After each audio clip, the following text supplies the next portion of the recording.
जय हिंद साथियों, स्वागत आप सभी का आपके अपने YouTube channel target with Ajit में।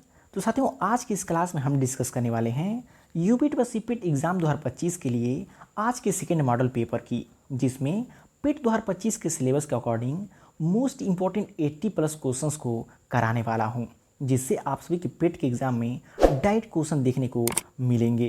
तो चैनल पर नए हैं तो चैनल को सब्सक्राइब जरूर कर लीजिएगा, क्योंकि यहाँ पे डेली प्रैक्टिस सेट कराई जाती हैं। तो आइए देखते हैं। जैसे पहला प्रश्न है, निम्नलिखित में से किस स्थान से मानव कंकाल के साथ कुत्ते का कंकाल भी सावधान से प्राप्त हुआ है। मोस्ट इंपॉर्टेंट क्वेश्चन साथियों, ये पीसीएस तक के एग्जाम में पूछा जा चुका है कि निम्नलिखित में से किस स्थल से मानव कंकाल के साथ कुत्ते का कंकाल भी सावधान से प्राप्त हुआ है। तो याद रखिएगा, बुर्ज होम से। कहाँ से?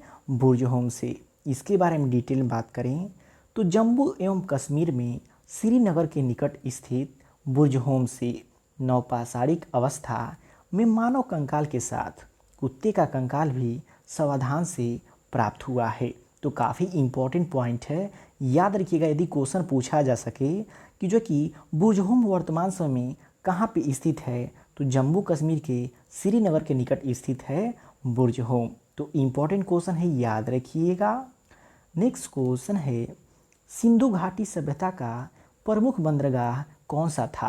साथियों, मोस्ट एग्जाम रिपीट क्वेश्चन है कि सिंधु घाटी सभ्यता का प्रमुख बंदरगाह इनमें से कौन सा था। तो याद रखिएगा, लोथल था।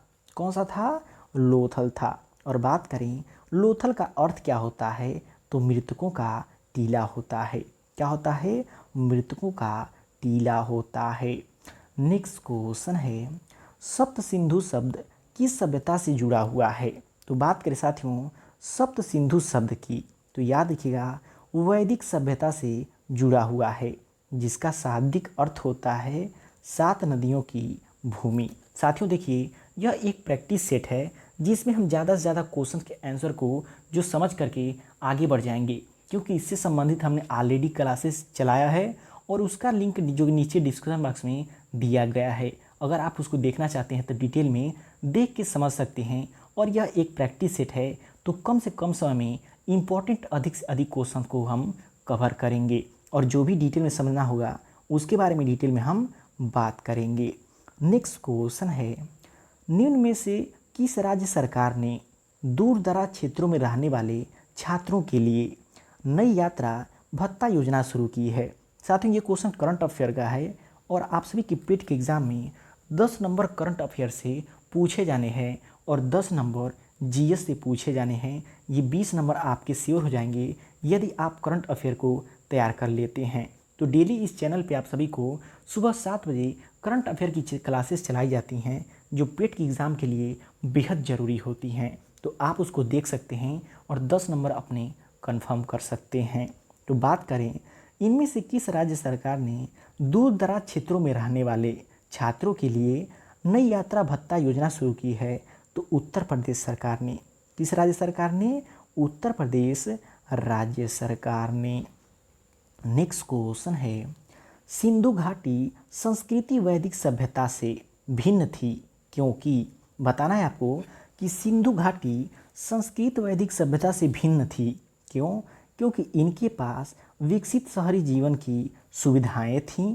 बिल्कुल सही है। इनके पास चित्रलेखीय लिपि थी। बिल्कुल सही है। इनके पास लोहे और रक्षा शस्त्रों के ज्ञान का अभाव था। बिल्कुल सही है। तो ये तीनों पॉइंट बिल्कुल सही हैं, इसलिए राइट आंसर ऑप्शन डी हो जाएगा, उपयुक्त सभी। तो काफ़ी इम्पोर्टेंट क्वेश्चन है, याद रखिएगा। और वर्तमान समय में जो भी परीक्षाएं हो रही हैं ऐसे ही क्वेश्चन पूछे जा रहे हैं। नेक्स्ट क्वेश्चन है, कलिंग युद्ध किस सम्राट ने लड़ा था। बात करें साथियों कलिंग युद्ध की कि किस सम्राट ने लड़ा था, तो कलिंग युद्ध जो कि अशोक ने लड़ा था। किस राजा ने लड़ा था? अशोक ने लड़ा था। कब? सन 1961 ईस्वी पूर्व अशोक ने कलिंग युद्ध लड़ा और जीत के बाद बौद्ध धर्म को अपनाया। तो पॉइंट काफ़ी इम्पोर्टेंट है कि अशोक ने जो कि किस युद्ध के बाद बौद्ध धर्म को अपनाया था, तो अशोक ने कलिंग युद्ध के बाद से बौद्ध धर्म को अपना लिया था। नेक्स्ट क्वेश्चन है, इल्तुतमिश ने किसे दिल्ली का पहला सुल्तान कहा जाता है? इल्तुतमिश में किसे जो कि दिल्ली का पहला सुल्तान कहा जाता है? तो कुतुबुद्दीन ऐबक को कहा जाता है। किसे कहता है? कुतुबुद्दीन ऐबक को कहा जाता है। बात करें गुलाब वंश का संस्थापक कुतुबुद्दीन ऐबक था। कई बार परीक्षाओं में पूछाता है कि गुलाम वंश का संस्थापक कौन था? तो कुतुबुद्दीन ऐबक था। उसे लाख बख्श भी कहा जाता है। तो परीक्षाओं में कई बार ये भी क्वेश्चन पूछा चुका है कि जो कि लाख बख्श के नाम से किसे जाना जाता था? तो कुतुबुद्दीन ऐबक को लाख बख्श के नाम से भी जाना जाता था। नेक्स्ट क्वेश्चन है, अगस्त सन 2025 में किस देश को 2026 के बोगाटा पुस्तक मेले में मुख्य अतिथि नामित किया गया है? तो साथियों करंट अफेयर का ये भी क्वेश्चन है जो कि इम्पोर्टेंट है, तो याद रखिएगा भारत देश को। किस देश को? भारत देश को। नेक्स्ट क्वेश्चन है, नवरत्न किसके दरबार से जुड़े हैं? बात करें साथियों नवरत्न की कि किसके दरबार से जुड़े हुए हैं? तो अकबर के दरबार से जुड़े हुए हैं नवरत्न, जिसमें से बात करें अकबर के दरबार में बीरबल, टोडरमल, तानसेन आदि जो कि नवरत्न थे, जिनमें से ये तीन इम्पोर्टेंट थे। यही तीनों बार बार परीक्षाओं में पूछे जाते हैं। नेक्स्ट क्वेश्चन है, निम्नलिखित में से कौन सबसे नवीन पर्वत श्रेणी है? साथियों देखिए ये जियोग्राफी का मोस्ट इम्पॉर्टेंट क्वेश्चन है और जियोग्राफी से आप सभी को पता है आपके एग्जाम में 5 क्वेश्चन आने हैं, वो भी 5 नंबर के। तो याद रखिएगा इनमें से सबसे नवीन पर्वत श्रेणी की बात करें तो शिवालिक हो जाती है। कौन सी? शिवालिक हो जाती है। और यदि एग्जाम में क्वेश्चन पूछे कि इनमें से सबसे पुरानी पर्वत श्रेणी कौन सी है, तब हो जाएगी अरावली। तो इम्पॉर्टेंट क्वेश्चन है, दोनों क्वेश्चन को याद रखिएगा। तो साथियों वीडियो की क्वालिटी और कंटेंट आप लोग को पसंद आ रहा हो तो प्लीज़ वीडियो को लाइक और शेयर करके चैनल को सब्सक्राइब जरूर कर लीजिएगा। नेक्स्ट क्वेश्चन है, अवध का विद्रोह 1857 में किसके नेतृत्व में हुआ? बात करें साथियों अवध के विद्रोह की कि 1857 में किसके नेतृत्व में हुआ? तो याद रखिएगा बेगम हजरत महल के नेतृत्व में हुआ था। और ये काफ़ी इम्पोर्टेंट पॉइंट है, यूपी स्पेशल में तो कई बार पूछा जा चुका है। तो बात करें लखनऊ, जिसे पुराने समय में अवध कहा जाता था, में विद्रोह का नेतृत्व बेगम हजरत महल ने किया। तो काफ़ी इम्पोर्टेंट पॉइंट है, नोट कर लीजिएगा। नेक्स्ट क्वेश्चन है, कोयना बांध किस नदी पर स्थित है? साथियों 2021 के पिट के एग्जाम में पूछा गया था जो कि हीराकुंड बांध किस नदी पे है, और यहाँ पे क्या क्वेश्चन है कि कोयना बांध किस नदी पर स्थित है? तो याद रखिएगा किसरा नदी पे स्थित है कोयना बांध। नेक्स्ट क्वेश्चन है, कर्क रेखा गुजरती है, कर्क रेखा जो कि भारत के किन राज्यों से होकर गुजरती है? तो याद रखिएगा मध्य प्रदेश, मिजोरम, त्रिपुरा, इन तीनों राज्यों से होकर निकलती है। इसलिए राइट आंसर ऑप्शन डी हो जाएगा इन सभी से। बात करें साथियों कर्क रेखा की तो याद रखिएगा कर्क रेखा भारत के कुल 8 राज्यों से होकर गुजरती है, जिनमें गुजरात, राजस्थान, मध्य प्रदेश, छत्तीसगढ़, झारखंड, पश्चिम बंगाल, त्रिपुरा और मिजोरम राज्य आते हैं। तो ये मोस्ट इम्पॉर्टेंट क्वेश्चन है, बिहार टीचरल एग्जाम में यहाँ से एक क्वेश्चन पूछा गया था। नेक्स्ट क्वेश्चन है, भारत में काली मिट्टी को किस नाम से जाना जाता है? तो भारत में जो काली मिट्टी होती है उसे रेगुर मिट्टी के नाम से जाना जाता है या फिर कपास मिट्टी के नाम से भी जाना जाता है। रेगुर मिट्टी या फिर कपास मिट्टी के नाम से जाना जाता है। नेक्स्ट क्वेश्चन है, भारत का अनाज का भंडार किस राज्य को कहते हैं? तो भारत का अनाज का भंडार जो कि पंजाब राज्य को कहते हैं। किस राज्य को? पंजाब राज्य को कहा जाता है। नेक्स्ट क्वेश्चन है, साइलेंट वैली राष्ट्रीय उद्यान कहाँ स्थित है? बात करें साथियों साइलेंट वैली राष्ट्रीय उद्यान की तो कहाँ पे स्थित है? केरल राज्य में स्थित है। और ये क्वेश्चन मोस्ट इम्पॉर्टेंट है, परीक्षाओं में कई बार पूछी जाती है। नेक्स्ट क्वेश्चन है, भूकंप का अध्ययन किस उपकरण से किया जाता है? तो याद रखिएगा, भूकंप का अध्ययन जो कि सीस्मोग्राफ नामक यंत्र से किया जाता है। नेक्स्ट क्वेश्चन है, भारत के राज्यों का निम्नलिखित में से कौन सा एक युग्म सबसे पूर्वी और सबसे पश्चिमी राज्य को इंगित करता है? तो याद रखिएगा, भारत के राज्यों का निम्नलिखित में से कौन सा युग्म जो कि सबसे पूर्वी, तो सबसे पूर्वी होता है अरुणाचल प्रदेश और सबसे पश्चिमी होता है गुजरात, जिसमें सबसे पूर्वी राज्य के जो पूर्वी छोर होता है उसे किविथु कहा जाता है और गुजरात राज्य का जो सबसे पश्चिमी क्षेत्र होता है उसे गौहर माता भी कहा जाता है। तो इन दोनों पॉइंट्स को भी याद रखिएगा।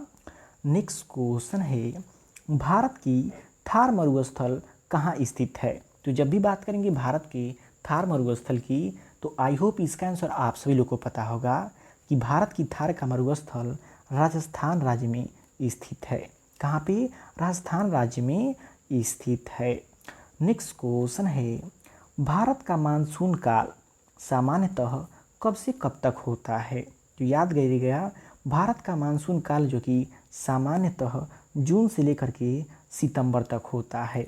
कब से कब तक होता है? जून से लेकर के सितंबर तक होता है। नेक्स्ट क्वेश्चन है, भारतीय संविधान में संसदीय प्रणाली किस देश से ली गई है? बात करें साथियों पॉलिटी की, तो आप लोगों को पता होगा पॉलिटी से भी पास क्वेश्चन आप सभी के पिट के एग्जाम में आने हैं। तो पिछली बार एग्जाम में पूछा गया था पिट के कि भारत का जो कि डीपीएसपी नीति निर्देशक के तत्व किस देश के संविधान से प्रेरित है? तो आयरलैंड से प्रेरित था। और उसी पर आधारित ये भी क्वेश्चन है कि भारतीय संविधान में संसदीय प्रणाली किस देश से ली गई है? तो याद रखिएगा, ब्रिटेन से ली गई है। किससे ली गई है? ब्रिटेन से ली गई है।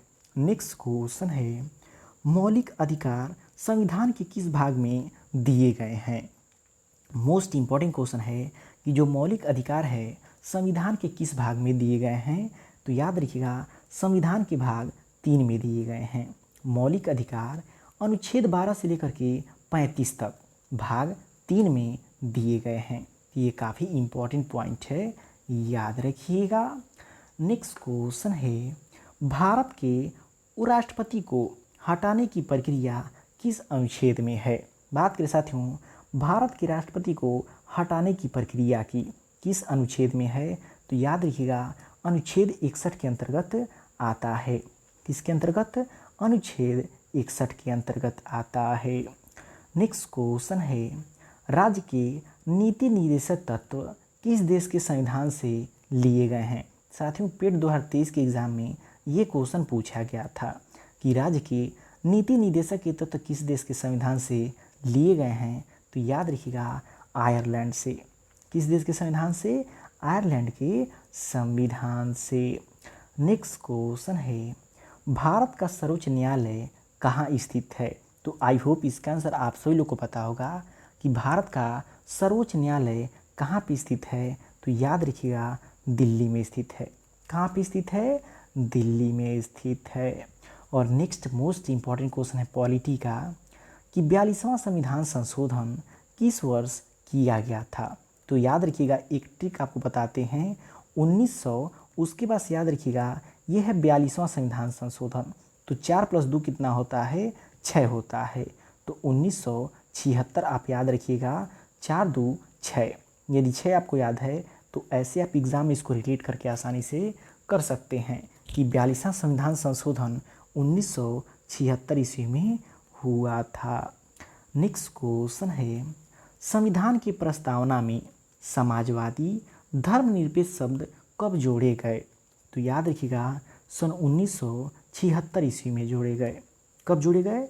सन 1976 ईस्वी में जोड़े गए। नेक्स्ट क्वेश्चन है, संविधान की 8वीं अनुसूची में कितनी भाषाएं हैं? तो याद रखिएगा, संविधान की 8वीं अनुसूची में 22 भाषाएं हैं। कितनी भाषाएं हैं? कुल 22 भाषाएं हैं। नेक्स्ट क्वेश्चन है, साहित्य का डॉक्टर किसे कहा जाता है? ये क्वेश्चन साथियों हिंदी का है और हिंदी कुल आपको 15 नंबर का मिलने वाला है, जिसमें से 10 नंबर का पैसेज होगा और 5 नंबर का 5 ऑब्जेक्टिव क्वेश्चन होंगे। तो साहित्य का डॉक्टर किसे कहा जाता है?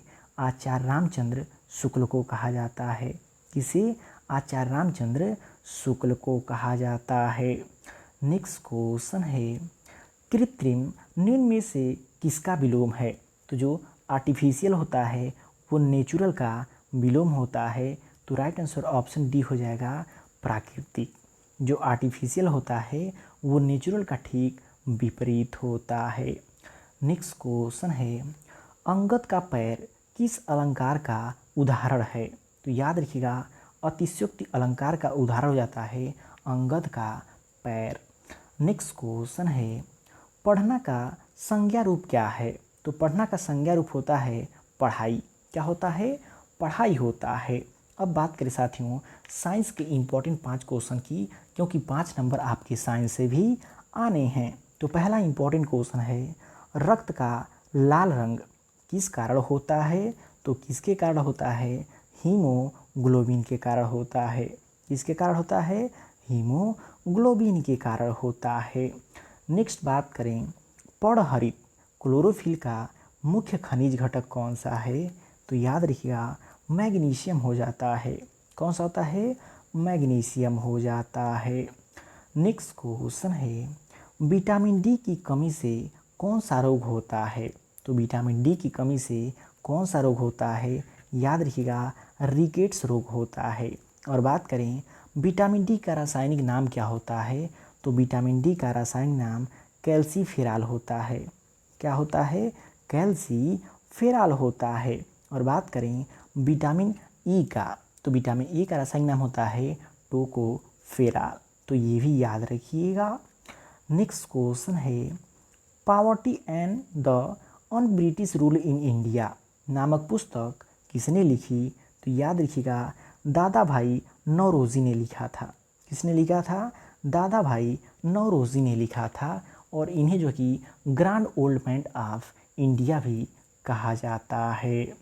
नेक्स्ट क्वेश्चन है, 1857 की क्रांति सर्वप्रथम कहाँ हुई थी? तो याद रखिएगा, मेरठ में हुई थी। चर्बी युक्त कारतूसों का प्रयोग जो कि न करने की वजह से सैनिकों में विद्रोह हो गया और 1857 की क्रांति मेरठ से शुरू हुई।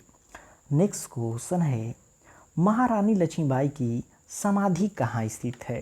तो याद रखिएगा, महारानी लक्ष्मीबाई की जो कि समाधि कहाँ पे स्थित है? ग्वालियर में स्थित है। एवं इनकी यदि जन्म की बात करें तो जन्म इनका बनारस में हुआ है। कहाँ हुआ है? बनारस में हुआ है। नेक्स्ट क्वेश्चन है, 1857 ईस्वी के विद्रोह के समय भारत का गवर्नर जनरल कौन था? तो याद रखिएगा, लॉर्ड कैनिंग था। कौन था? लॉर्ड कैनिंग था। नेक्स्ट क्वेश्चन है, 2025 में मानव तस्करी से निपटने के लिए बिहार पुलिस द्वारा शुरू किए गए ऑपरेशन का नाम क्या है? तो याद रखिएगा, ऑपरेशन नया सवेरा। क्या नाम है? ऑपरेशन नया सवेरा। लास्ट क्वेश्चन है साथियों, हाल ही में डॉक्टर एम.एस. स्वामीनाथन शताब्दी सम्मेलन कहाँ शुरू हुआ? तो याद रखिएगा, नई दिल्ली में शुरू हुआ। कहाँ पे शुरू हुआ? नई दिल्ली में शुरू हुआ। तो साथियों ये रहे आज के आपके दूसरे प्रैक्टिस सेट। तो साथियों कैसा लगा आपको प्रैक्टिस सेट? कमेंट करके ज़रूर बताइएगा। और वीडियो अगर पसंद आए तो प्लीज़ वीडियो को लाइक और शेयर करके चैनल को सब्सक्राइब जरूर कर लीजिएगा। और साथियों देखिए, यदि आप अपने करंट अफेयर में 10 नंबर चाहते हैं तो डेली सुबह 7 बजे हमारी करंट अफेयर की